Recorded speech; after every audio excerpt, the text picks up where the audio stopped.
If you are new here, pay attention to the discomfort you feel when certain truths sound too familiar. Most people spend years calling disrespect family dynamics because facing reality would force them to change how they live. But if you've been here before, you already understand something dangerous. People rarely treat you based on love alone. They study your boundaries. They study your reactions. They study what they can get away with. And before we continue, turn on subtitles. Not because this is complicated. Because the smallest sentence in this video may explain a pattern that has been quietly draining your peace for years. Some people don't disrespect you loudly. They disrespect you slowly, in pauses, in jokes, in advice, in small corrections disguised as concern, in the way your decisions suddenly become public discussions the moment certain family members enter the room. And the most dangerous part is this. You often notice it immediately, but betray yourself by pretending you didn't. That is where the collapse begins. Not with conflict, with self-abandonment. Because the moment people realize your need for approval is stronger than your need for dignity, the hierarchy silently changes. You stop becoming an adult in their eyes. You become someone manageable, someone emotionally negotiable, someone whose boundaries can be tested without consequence. Especially with in-laws. Because in-laws are not just observing your personality. They are studying your position inside the emotional structure of the family. They are unconsciously asking one question over and over again. Can this person be pressured? And most people answer that question too quickly. You see it happen during small moments nobody talks about afterward. A comment about your finances that feels slightly invasive. A harmless comparison between you and someone else. A subtle criticism disguised as tradition. An attempt to override your decisions in front of your partner. A joke that leaves everybody laughing except you. You feel the disrespect instantly. Your body knows before your mind admits it. But instead of addressing it, most people smile nervously to preserve peace. They tell themselves they are being mature, understanding, patient. No, many times, they are simply afraid. Afraid that speaking clearly will make them look difficult. Afraid of tension. Afraid of being disliked. Afraid of appearing too sensitive. Afraid their partner will not support them. So they tolerate small violations to maintain temporary comfort. But human beings are pattern recognition machines. What repeats becomes permission. And this is the part nobody prepares you for. Disrespect rarely begins with hatred. It begins with observation. People test emotional fences the same way water tests cracks in concrete. Quietly, gradually, repeatedly. They watch where resistance disappears. They notice where guilt manipulates you. They memorize the places where your silence protects them from accountability. Then over time, something subtle changes. You start rehearsing conversations before family gatherings. You become mentally tense before visits. You over-explain harmless decisions. You censor your opinions to avoid reactions. You leave interactions emotionally exhausted but unable to explain why. Because your nervous system already understands what your mouth refuses to say. You are constantly negotiating for basic respect. And negotiation changes people, especially when it becomes chronic. There are people who slowly lose confidence inside relationships not because they are weak, but because they spend years around subtle emotional pressure disguised as closeness. That pressure changes posture, voice tone, decision-making, self-trust, until eventually they no longer recognize themselves. What makes this even more dangerous is that disrespect inside family systems rarely looks dramatic enough to justify confrontation publicly. That is why it becomes psychologically confusing. If someone insults you directly, the problem is obvious. But what happens when disrespect comes wrapped in smiles, traditions, concern, religion, humor, or good intentions? Now the target starts questioning themselves instead. Maybe I'm overreacting. Maybe they didn't mean it that way. Maybe I should just ignore it. Maybe keeping peace matters more. That internal confusion is exactly what allows disrespect to survive for years. And people who never establish mental boundaries eventually become emotional hostages to other people's comfort. Notice something. The people most afraid of your boundaries are usually the people benefiting from your lack of them. That realization changes everything. Because boundaries are not aggression. They are clarity. A boundary simply says, this behavior stops here. Nothing more. But emotionally manipulative people experience clarity as hostility because clarity removes access. It removes ambiguity. It removes control. And this is why many in-law dynamics become psychologically exhausting. Not because everyone is evil, but because many families unconsciously operate through emotional hierarchy instead of mutual respect. Who gets to speak? Who gets interrupted? Who gets mocked? Who must tolerate disrespect to keep harmony? Who is expected to sacrifice peace for everyone else's comfort? Watch carefully, and you will notice something uncomfortable. Families often protect patterns before they protect truth. The member who speaks honestly becomes the problem. The member who tolerates dysfunction becomes mature. That inversion traps people for decades. Especially kind people, especially empathetic people, especially people raised to prioritize approval over self-respect. And if you were conditioned to avoid conflict growing up, this becomes even harder because your nervous system associates disagreement with danger. So even when you know something is wrong, your body pushes you toward silence automatically. That silence becomes expensive. You pay for it emotionally first, then mentally, then relationally, because every unspoken resentment eventually leaks somewhere else. Into your sleep, into your confidence, into your patience, into your relationship, into your identity, and eventually, one sentence changes your entire perspective. You teach people how safe it is to disrespect you. Not intentionally, not consciously, but repeatedly. People study tolerated behavior more than spoken standards. You can say you deserve respect all day long, but if your actions consistently communicate fear, guilt, self-erasure, or emotional submission, people believe your behavior instead of your words. That is why mental boundaries matter more than verbal ones. Anyone can make speeches. Very few people can remain emotionally composed when pressure arrives.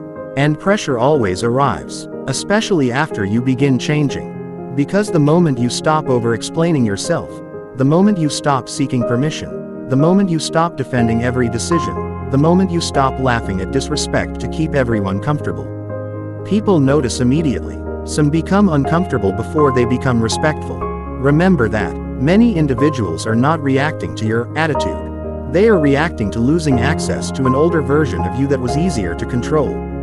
That transition period feels lonely for many people because family systems resist change instinctively. The old emotional contracts become threatened. The compliant one becomes firm. The peacekeeper stops absorbing everything. The apologetic one becomes direct. The over-explainer becomes calm and brief. That shift unsettles people who unconsciously depended on your emotional flexibility. And this is where most people fail. Not at recognizing disrespect, at surviving the guilt that appears after enforcing boundaries. Because guilt arrives before peace does. That is the hidden cost nobody mentions. The first time you calmly reject manipulation, your body may panic even when your mind knows you did the right thing. You may feel anxious for hours afterward. You may replay conversations repeatedly. You may wonder whether you were too cold, too harsh, too distant. No, you are simply unfamiliar with protecting yourself consistently. There is a difference, and one of the first mental boundaries that forces people to respect you is this. Stop explaining decisions that are not open for negotiation.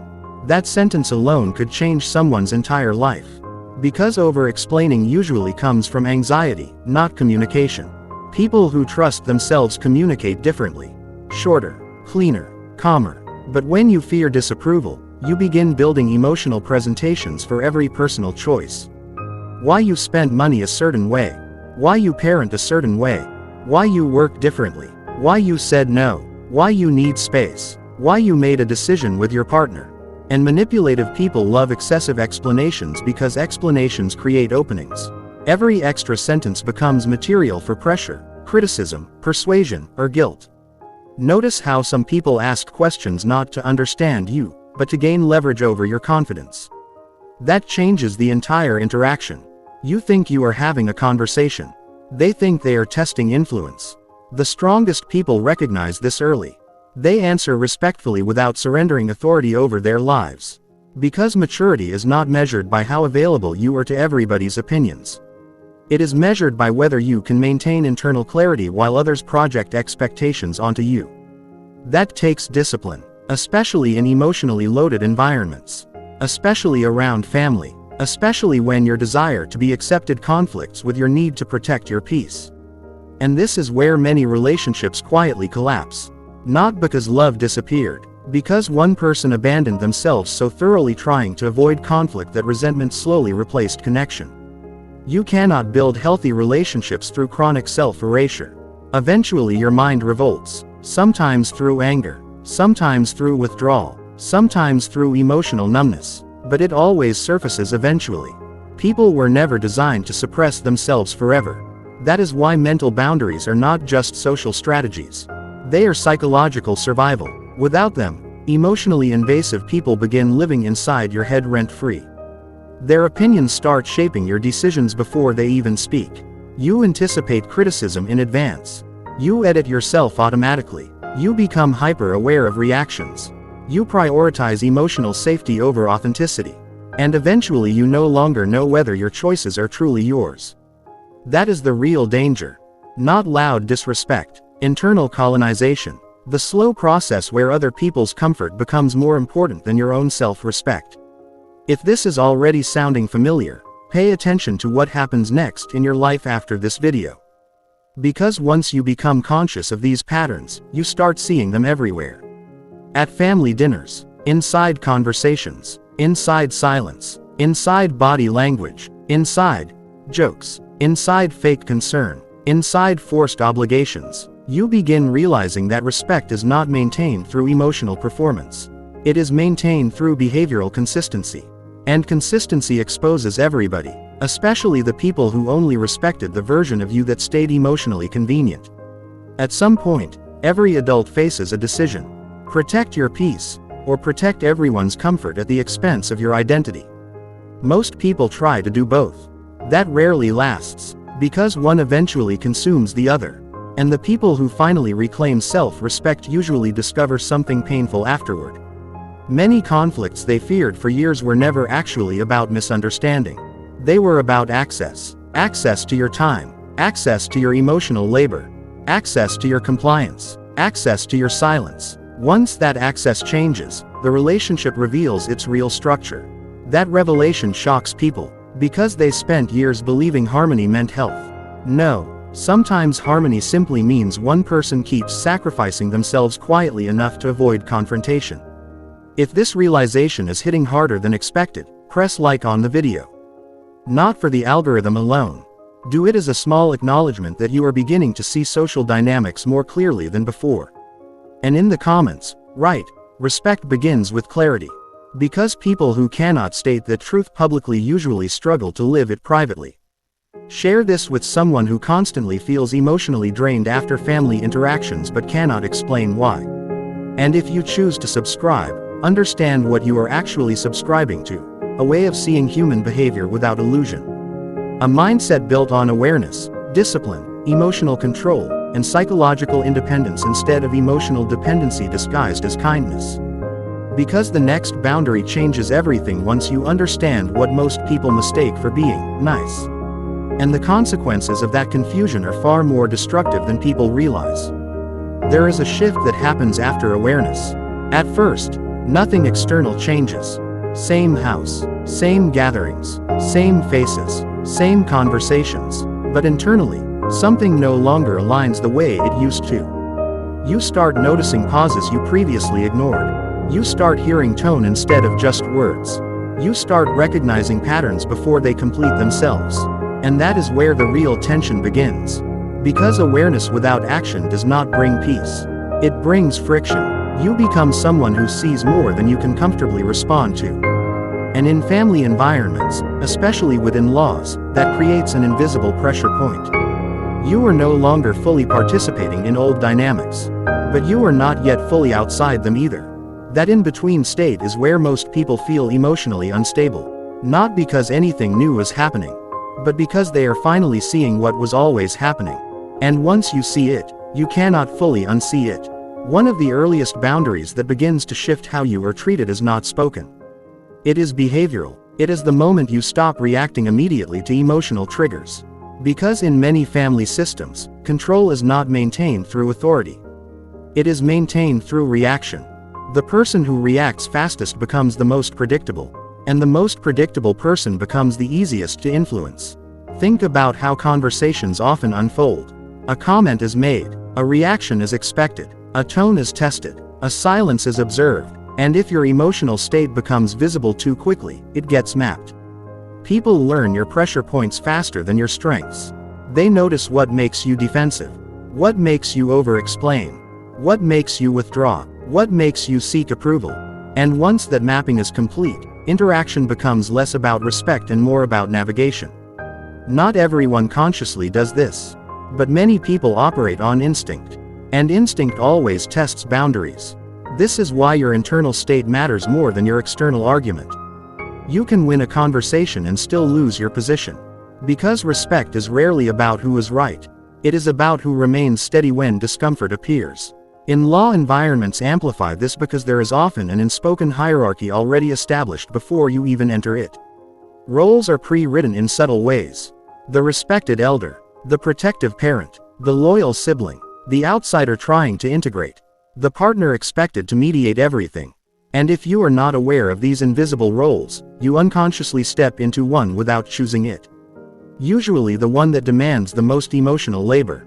That is why many people feel drained after family interactions without any clear conflict.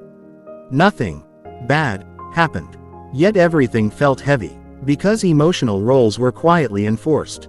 And every time you over-accommodate to avoid tension, you reinforce that role further. That is how identity is shaped inside families. Not through declarations, through repeated emotional positioning. Now there is something uncomfortable you need to consider. Many people think respect is something you earn through time. But in reality, respect is often assigned quickly and then either reinforced or lost through behavior. That means early patterns matter disproportionately. If you are consistently overly agreeable early on, people begin structuring expectations around that version of you. If you are consistently uncertain, people unconsciously take decision authority away from you. If you consistently tolerate subtle disrespect, people assume the threshold is flexible. And once a pattern stabilizes, changing it becomes significantly harder. Not impossible, but socially expensive, because people do not adjust their perception easily. They resist updates, especially when the update removes their convenience. This is why the second mental boundary is not confrontation. It is calibration. You stop over-adjusting to preserve comfort. There is a difference between being respectful and being emotionally adjustable. Respect is stable. Over-adjustment is reactive. One is grounded in self-respect. The other is grounded in fear of disapproval. And families are extremely sensitive to emotional predictability. If you used to laugh at comments that made you uncomfortable, and suddenly you don't, people will notice immediately. Not always consciously, but they will feel it. Because the emotional feedback loop they relied on is gone. And when that loop disappears, confusion appears. Confusion is often the first step toward respect. But it does not feel like respect at first. It feels like distance, awkwardness, silence, observation, testing. People begin recalibrating how they interact with you. Some will respect it immediately. Some will resist it. Some will try to restore the old dynamic. This is where most people panic. They interpret resistance as failure, when in reality, resistance is often confirmation that the boundary is working. Because systems do not resist what is irrelevant. They resist what threatens their structure. And family systems are especially sensitive to structural change. Because everyone is subconsciously invested in maintaining emotional equilibrium, even if that equilibrium is unhealthy. So when you begin changing your responses, you are not just changing yourself.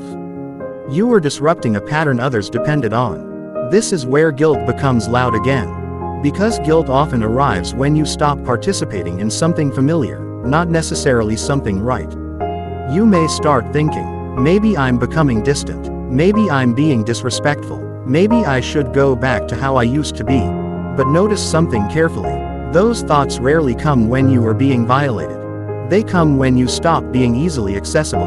That distinction matters. Because emotional systems that benefited from your lack of boundaries will often reframe your boundary setting as change in personality rather than correction of behavior. That framing is strategic, even when unintentional. Because if your boundary is seen as a personality flaw, it becomes easier to dismiss. But if your boundary is seen as behavior correction, it becomes harder to argue against. This is why clarity must become internal before it becomes external. If you are not convinced of your own boundary, you will abandon it at the first sign of discomfort. And in in-law dynamics, discomfort is guaranteed. There will always be moments designed, consciously or unconsciously, to test whether your new limits are real or temporary. A comment made in front of others. A joke that pushes slightly further than before. A suggestion disguised as advice. A decision being questioned indirectly. A subtle attempt to bypass your partner and speak over your position. These are not accidents. They are measurements. Not necessarily malicious, but certainly revealing. Because people unconsciously test what is enforceable. And the moment you fail to enforce something once, the system updates its expectations. Not dramatically, quietly. And that is how regression happens. Not through collapse, through inconsistency. Which is why consistency becomes more important than intensity. A calm boundary enforced repeatedly is far more powerful than an emotional boundary enforced once and abandoned later. But consistency requires something most people underestimate. Internal tolerance for being misunderstood. Because you will be misunderstood when you change your patterns. Especially by people who benefited from the old ones. Some will interpret your silence as arrogance. Some will interpret your firmness as disrespect. Some will interpret your distance as rejection. And if your identity depends on being seen as good, you will struggle to hold your ground. That is the real conflict. Not between you and them. Between who you are and who you are trying to be perceived as. This is where transformation either stabilizes or collapses. Because the mind will always try to return you to the identity that feels socially safe.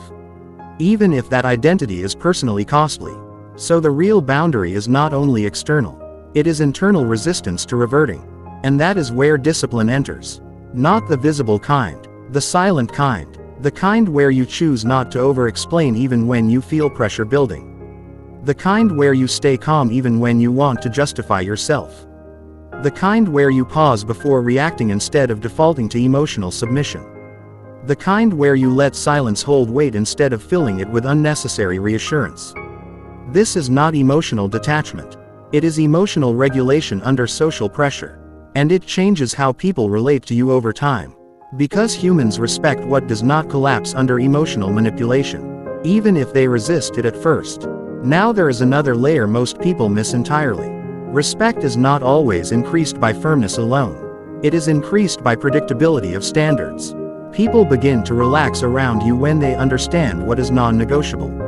Not because they agree, but because ambiguity disappears. Uncertainty creates testing. Clarity creates adaptation. And adaptation is where respect slowly forms.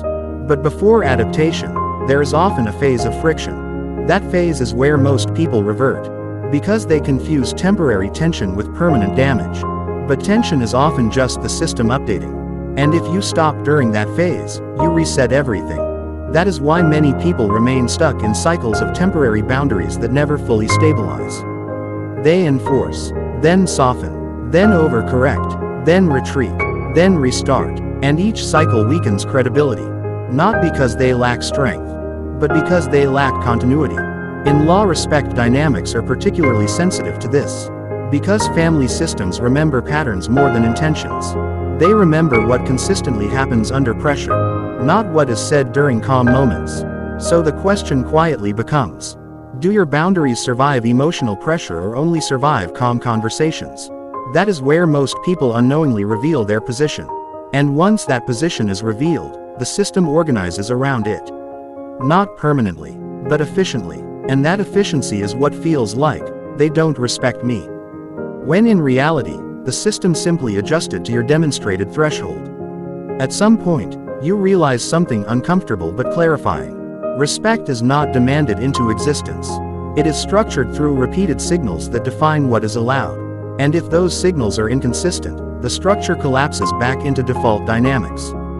That is why the next boundary is not about what you say. It is about what you stop participating in. Because participation is agreement in most social systems. Even silent participation, especially silent participation. And as this awareness deepens, something begins to shift internally again. You start recognizing that your energy has been divided for years between self-respect and social acceptance. And every time you chose acceptance at the expense of respect, you trained people how to treat you. not once, but repeatedly, until it became a system. And systems require disruption before they change. Not negotiation, disruption. And disruption always carries temporary discomfort. But comfort was never the measure of correctness. It was only the measure of familiarity. And familiarity is not always aligned with dignity. This is where we continue next. Because the most difficult boundaries are not the ones that create awareness. They are the ones that require you to remain unchanged under pressure from people who expect you to return to your old self. And that is where respect either solidifies or disappears completely. At a certain point in awareness, you stop reacting to disrespect and start noticing something more precise. Access is the real currency being negotiated. Not money, not status, not even authority. Access. Access to your time, access to your attention, access to your emotional availability, access to your partner through you. And once you see that clearly, interactions that used to feel confusing start to look structured. In-law environments often shift the moment they realize whether they can bypass you. Bypassing does not always look aggressive. Sometimes it looks like indirect conversations. Questions asked through your partner instead of directly to you. Opinions shared about your decisions when you are not present. Suggestions delivered in softened tones that still aim to influence outcomes. Private discussions that assume your compliance before your agreement is even requested. This is where many people lose control of their position without noticing. Because they respond to content instead of structure. They argue points. They defend details. They clarify intentions. But the structure remains untouched. And structure is what determines respect. One of the most stabilizing mental boundaries is refusing to participate in indirect negotiation about your own life. That means when decisions involve you, communication comes through you, not around you. At first, this creates discomfort. People who were used to routing influence through your silence will feel blocked. Not attacked, blocked. And blocking access is often interpreted as attitude by people who benefited from open access. But in reality, it is simply structure being corrected. You stop explaining yourself through third parties. You stop allowing decisions about your life to be debated without your presence. You stop treating your absence as permission for others to define your intent. And something subtle begins to shift. Your presence becomes required instead of optional. That alone changes how seriously you are taken. But there is another layer that most people never stabilize. The couple boundary. Because in many in-law dynamics, respect is not tested directly at first. It is tested through your relationship. How aligned are you with your partner when external pressure appears? Do you correct each other publicly? Do you contradict each other in front of family? Do you soften your partner's stance to avoid discomfort? Do you absorb blame to preserve harmony? Every one of these patterns teaches the system how stable your unity is. And unstable unity invites intervention. Not always malicious intervention. Often, helpful intervention. Advice becomes correction. Correction becomes expectation. Expectation becomes authority. And slowly, decision-making shifts outward. This is why a unified front is not emotional performance. It is structural defense. It means disagreements are handled privately, not socially displayed for others to leverage later. Because once external voices enter internal decision spaces, your relationship stops being private. And what is not private becomes negotiable. That is a dangerous transformation most couples do not notice until it is already established. Now there is a behavioral boundary that carries more weight than most people realize. Controlled emotional availability. This is not withdrawal, it is selectivity. You stop giving immediate emotional access to every comment, suggestion, or subtle pressure. Instead of reacting in real time, you pause. You observe. You decide. That pause changes everything. Because people who are used to instant emotional responses lose their leverage when responses become deliberate. They can no longer predict your emotional trajectory. And unpredictability, in healthy form, creates respect. Not fear. Respect. Because emotional predictability often leads to exploitation in subtle environments. When people know exactly how you will respond, they can shape interactions around that certainty. But when your responses are measured, calm, and internally anchored, influence becomes harder to extract. And something interesting happens. People begin adjusting their behavior instead of testing yours. But this phase is not comfortable at first. Because silence after provocation feels unnatural to systems that rely on emotional reaction. And you will notice this most during family gatherings.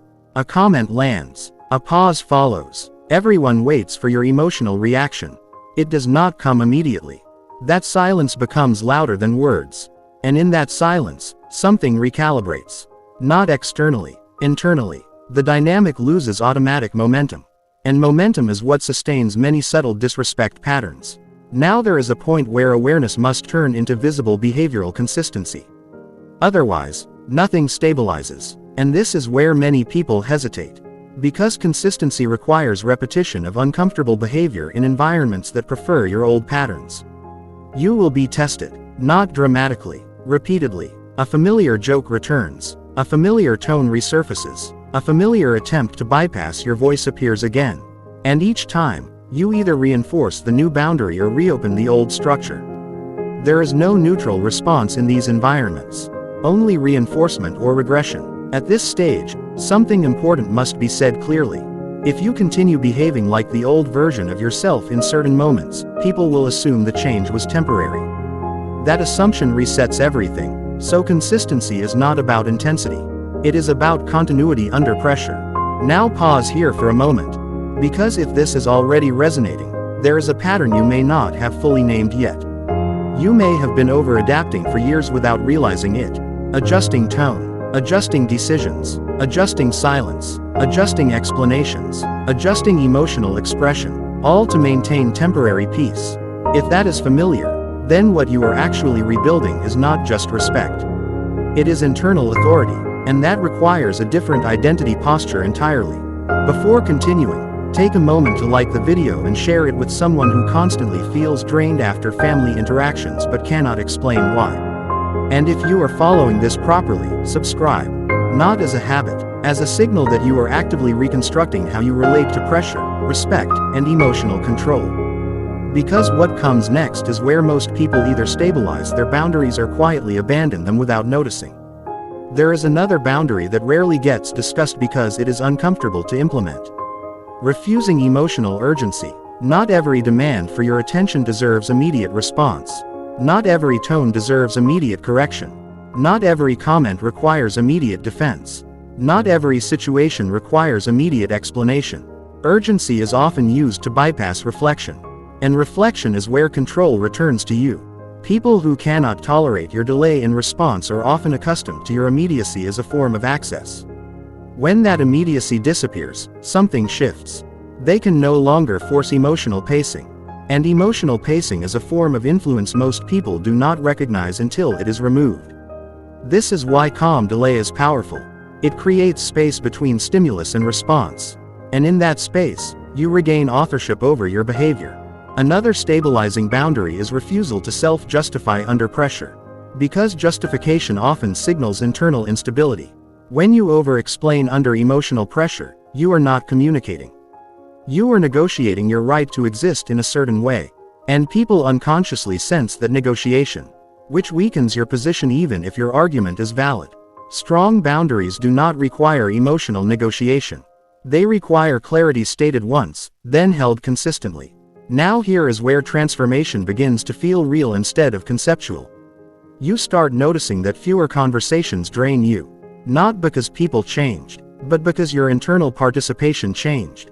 You are no longer emotionally entering every interaction at full intensity. You are observing before engaging, choosing before responding, filtering before reacting, and that alone changes how people behave around you. Because people unconsciously adapt to the emotional economy you present. If your emotional availability is unlimited, it gets consumed. If it is structured, it gets respected. If it is inconsistent, it gets tested.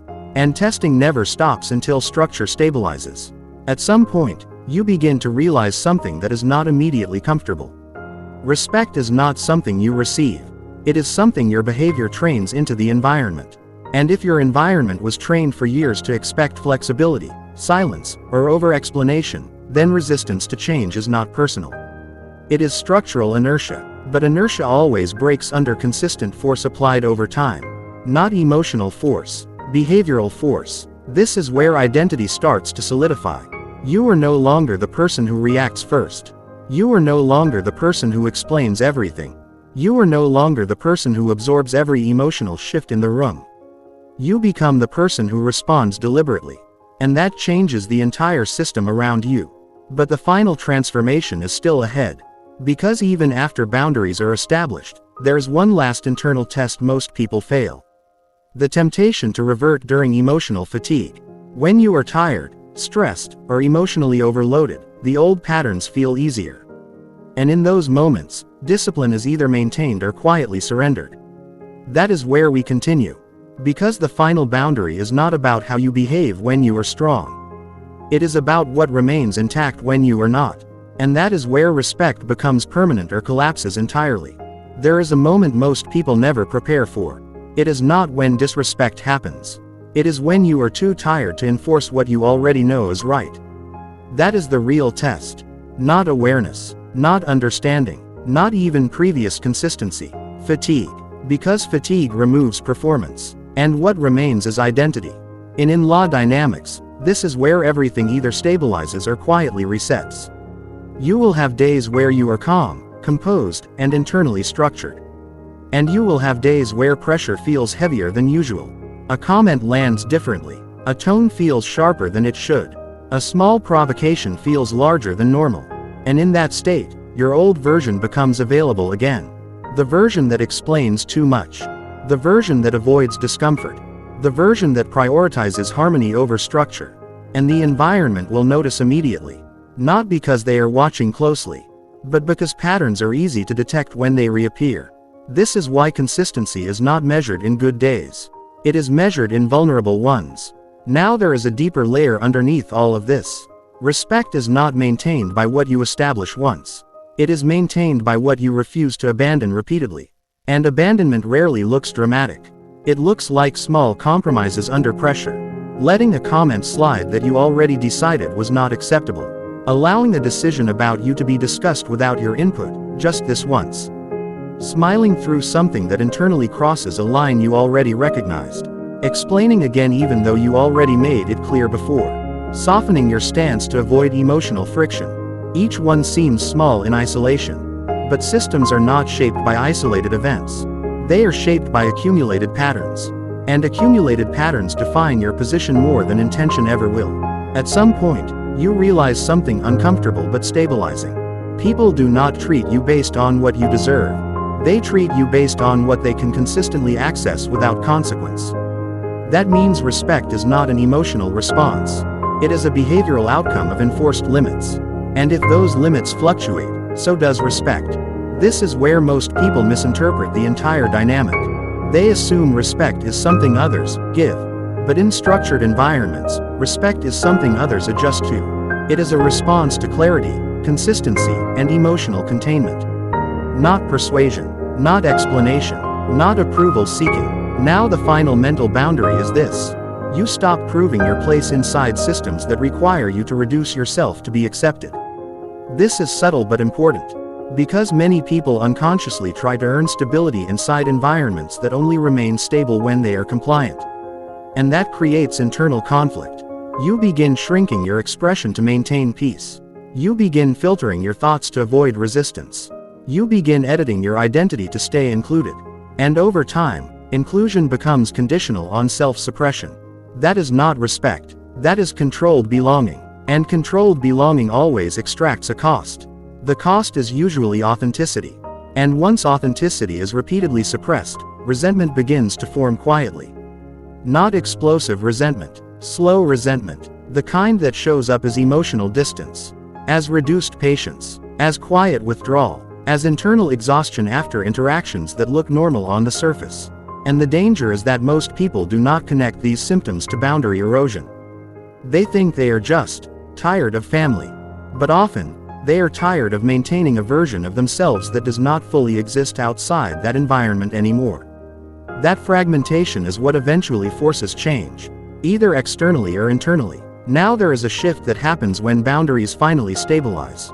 You stop seeking emotional permission for basic self-respect. You stop waiting for agreement before maintaining clarity. You stop interpreting discomfort as evidence of wrongdoing. And you start recognizing something simpler.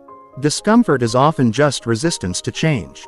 not proof of error. This reframe is important because it prevents relapse. Without it, every act of boundary enforcement feels like conflict. With it, it feels like correction. And correction is easier to sustain than conflict. Now consider what actually changes in your environment when these mental boundaries hold. People begin to recalibrate how they speak to you. Not immediately, not uniformly, but gradually. Some will test less. Some will adjust tone. Some will begin to respect your silence more than your explanations. Some will stop assuming access without invitation. And a few may distance themselves. Not necessarily because of hostility, but because the dynamic they were used to no longer exists. That is often misunderstood as loss. But in reality, it is filtration. Systems reveal compatibility when pressure changes. Now there is a critical point many people miss in this entire process. You are not trying to make everyone respect you. That is impossible. You are stabilizing your internal structure so that disrespect no longer finds easy entry points. Those are not the same goal. One seeks control over others. The other builds control over self. And only one of those is sustainable. At some point, you will notice something quiet but powerful. You are no longer mentally rehearsing conversations before they happen. You are no longer replaying interactions to correct yourself afterward. You are no longer overanalyzing tone, intention, or hidden meanings in every exchange. Because your internal position is no longer unstable. And when internal instability decreases, external noise loses influence.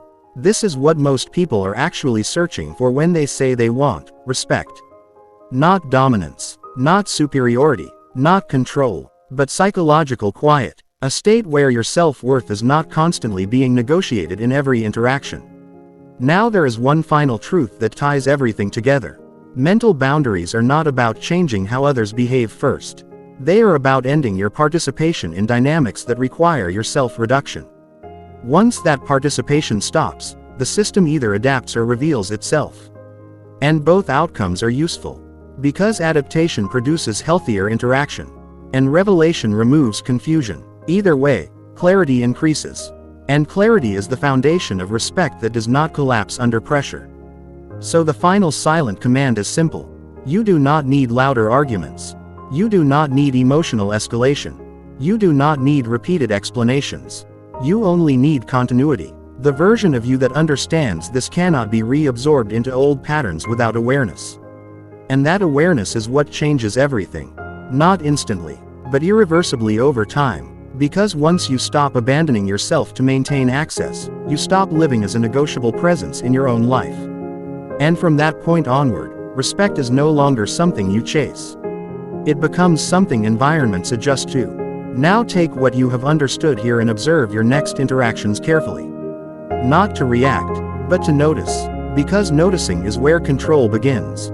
And control, when stabilized quietly, becomes the foundation of a life where your presence no longer needs justification. Only clarity, only consistency, only self-respect that does not collapse under pressure. And if you understand what that means, continue forward into the next lesson. Do not break the chain.